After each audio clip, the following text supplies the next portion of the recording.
Hi everyone, welcome to Bible Study with Mope. Today we are going to study the Gospel of Luke, chapter 2, verses 41 to 52. And it is about the boy Jesus at the temple.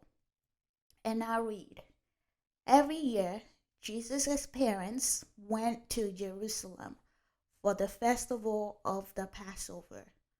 When he was 12 years old, they went up to the festival according to the custom. After the festival was over, while his parents were returning home, the boy Jesus stayed behind in Jerusalem, but they were unaware of it. Thinking this was Thinking he was in their company, they traveled on for a day. Then they began looking for him among their relatives and friends. When they did not find him, they went back to Jerusalem to look for him. After 3 days, they found him in the temple courts, sitting among the teachers, listening to them and asking them questions. Everyone who heard him was amazed at his understanding and his answers. When his parents saw him, they were astonished. His mother said to him, "Son, why have you treated us like this? Your father and I have been anxiously searching for you." "Why were you searching for me?" he asked. "Didn't you know I had to be in my father's house?" But they did not understand what he was saying to them. Then he went down to Nazareth with them and was obedient to them. But his mother treasured all these things in her heart. And Jesus grew in wisdom and stature and in favor with God and man. Okay, let's go over some of the details from this recollection. We know that Jesus was 12 years old, and there is a central location where um, this festival, which is the festival of Passover, takes place. We know that it takes place in the city of Jerusalem, and that this festival is kind of an annual thing that him and his parents will travel to do. The rest of the story actually picks up after the end of the festival when everyone was kind of heading back, going back home. So one of the main questions that kind of jumps out at me is, what is the festival of the Passover?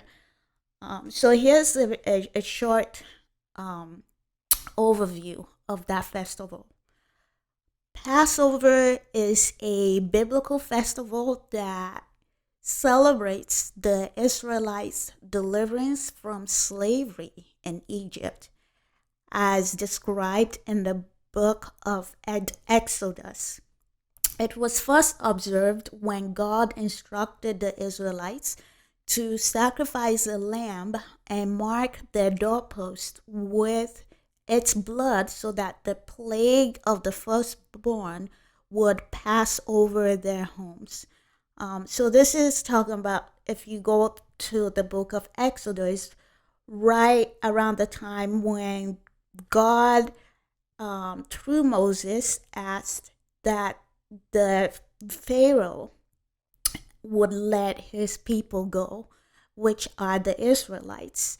At that time, they were enslaved to the Israelites, and God wanted to move them out of Egypt. And so Pharaoh did not want to let them go, and there were a few trials, I would say, that the Pharaoh and the Egyptians went through. And one of the trials was the death of the Egyptians' firstborn. And for the Israelites, firstborn, not to suffer the same fate, they were instructed to mark the doorpost so that the angel of essentially death that is performing this would basically skip their houses and their sons, and so only the Egyptians firstborn would be impacted by this. And this was all a part of really some sort of I would call it a struggle between Pharaoh and God, where God is asking that he release the Israelites from slavery, and Pharaoh did not want to do that. And so to say in the least, he needed a lot of convincing to let them go. So this is where the term Passover comes from. And so the festival begins on the 14th day of the Hebrew month of Nisan, which in modern day typically falls in the month of March or April. And it includes eating roasted lamb, unleavened bread, and bitter herbs. So Passover is immediately followed by the Feast of Unleavened Bread, which goes on for 7 days. In biblical times, it was one of 3 pilgrimage festivals that is observed in the city of Jerusalem.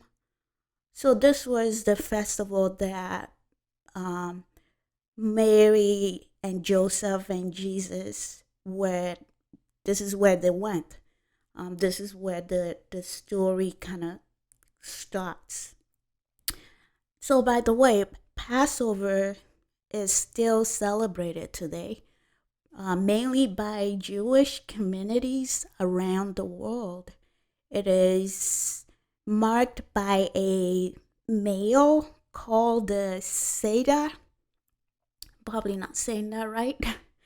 The removal of leavened foods from the home and the retelling of the Exodus story. So if you haven't read the story in Exodus where God called the prophet Moses to essentially get his people out of Egypt, you should. It will definitely give you a good backstory to how this festival originated.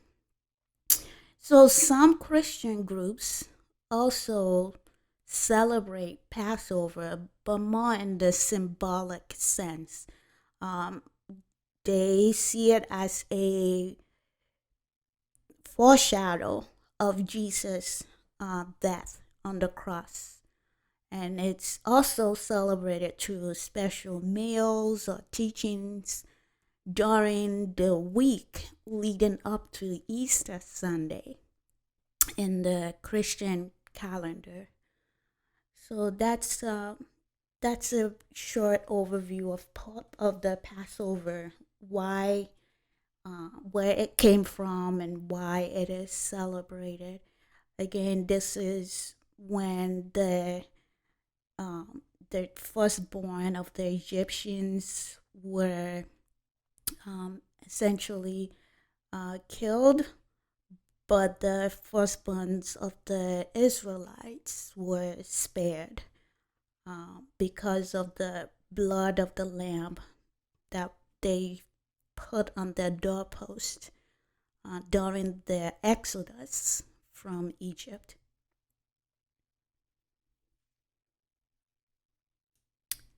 So I'm going to do a recap of the story in Luke chapter 2, 41 to 52 again.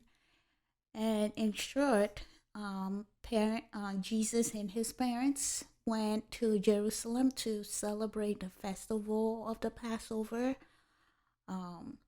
At the end of the festival, his parents and relatives, family, and friend, and it was just, you can kind of imagine this as a caravan of folks traveling into Jerusalem, and then all of them traveling back to to their respective place together. And it appears that after a while, they realized that Jesus wasn't with them when they were going back home. And like any parents, they were looking for him. It says for 3 days. So, and starting to get worried, wondering where he could be. And when they finally found him, they found him in the synagogue. That's where it appears that they found him, and his mother really, I think she asked, almost exasperated, "Where were you? We've been looking everywhere for you." And Jesus replied, and he said, "Why were you looking for me? Didn't you know that I will be here?" And and that's really the story. So one of the things that comes to mind here is, what assumptions do you think Mary and Joseph made about the boy Jesus at this point? And also, what assumptions do you think Jesus made about Mary and Joseph? I will start with um, Mary and Joseph. I thought it was interesting that they spent 3 days looking for him, and the last place they went to look for him was in the temple, and that again would have been at the end of that 3 days.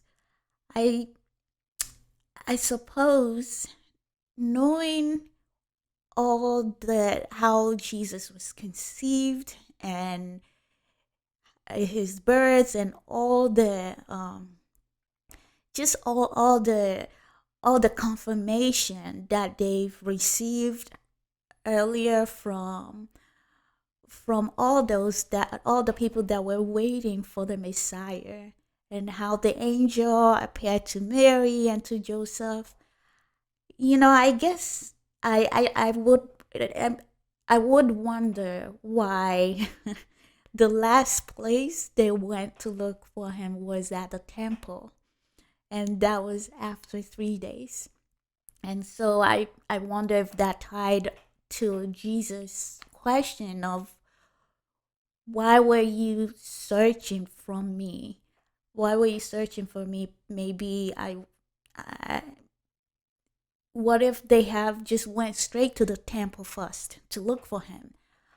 So I would say that stood out to me as maybe the first assumption that Mary and Joseph made about the boy Jesus, that the temple would be the last place he would be in, versus that should have been the first place, perhaps the first guess of where he might be.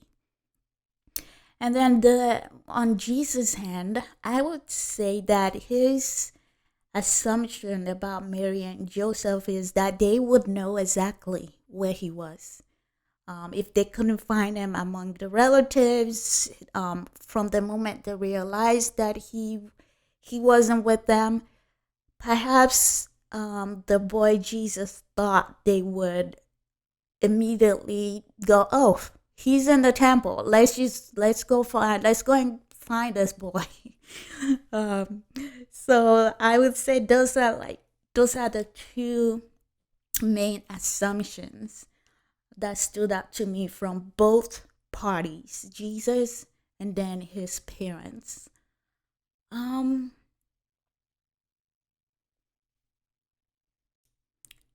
the key standouts in this story is it really centers around my question for you today. So we've got Mary and Joseph realizing that God isn't with them. Yes, Jesus was 12 years old here, and his ministry has not yet begun, but he is God. And they realized at some point that he was not with them. Um, and they went looking for him. And then on the other end, we've got the boy Jesus, who is God incarnate, looking for more of his Father, God the Father. So it just seemed to me that everyone in this recollection, they were looking for more of God. At some point, they realized that they weren't experiencing, perhaps they weren't feeling his presence as much as they would want, and they realized that he's just a little bit far from them. Then they realized, like Joseph and Mary, and so they went looking for him. And then again, Jesus just never left the festival. He stayed, but again, to get more of God, to learn, to listen. So my question centers around this for you. Something you can think about. Do you know when you are basically running on empty spiritually? How does that feel to you? Um, do you know when you need more of God, when you need to um, read His Word, when you need to pray, when you need to um, go after Him a little bit more than you've been doing? Do you feel sometimes that, hey, something, for me, that's how it usually feels. Um, as I interact in the world and doing my job and all the things that I'm responsible for, sometimes I can just feel so drained um, at the end of the day, physically and sometimes even emotionally. And then when it comes to the spiritual end of it, for me, when I feel like I need to refuel and do a little bit more, um, is when I start to have a hard time processing. It could be a difficult thought, and I just feel like, okay, what does God say about this? And that usually gets me into the Word to see what He says, so that I can keep that perspective in my head. And that's me refueling, getting that fuel, I call it, um, getting more of God into me that wasn't there. And that usually helps me, and that's how sometimes I realize that I need to, maybe like Mary and Joseph, um, go to that space where I can get more of God, um, and like Jesus, learn more about God and ask Him questions, and listen to the answers that I get. I hope this has really helped you in a way to think about those moments where you feel like where you're running on empty spiritually, and you just need to get more of God. And then try to think of, where do you go? So Mary and Joseph, for example, they went to Jerusalem to kind of continue that worship, that tradition of worship and serving God. Jesus went to the temple and the synagogues to get more of God. So I guess the question is, what about you? Where do you go? What spaces do you feel re-energized in your spiritual work with God? Um, so something to think about, and maybe I encourage you to cultivate that space if you have it. If for some of you that don't have that space, um, try different things and see what works. For some, it is in church. For some, it's in small group. It's for some, it's in your garden. For some, it's when you are um, doing something that you love, maybe going for a walk. Or for some, it's listening to music, and where you just feel closer to Him, to God, and you're able to express your worship and to talk to Him and to learn from Him. And that's really what this story is about. Is, do you know when you are running empty spiritually and you need to go to that space where you can get more of God, like Mary and Joseph and like the boy Jesus here in this story? So yeah, thank you so much for listening to this, and